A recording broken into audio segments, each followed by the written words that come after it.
এ বিষয়ে রাসূলুল্লাহ সাল্লাল্লাহু আলাইহি ওয়াসাল্লাম বলেছেন, তোমাদের মধ্যে সর্বোত্তম ব্যক্তি তিনি, যিনি নিজে কোরআন শিক্ষা করেন এবং অপরকে শিক্ষা দেন।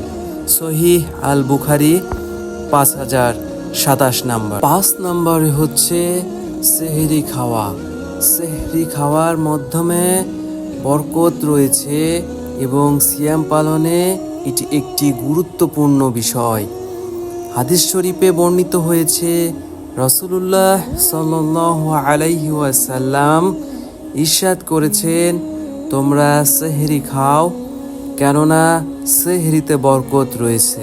সহিহ মুসলিম। নাম্বার 6 আছে সালাতুত তারাবিতে অংশগ্রহণ করা প্রসঙ্গে। রমজানের প্রতি রাতে সালাতুত তারাবিহ পড়া এ মাসের অন্যতম একটি আমল।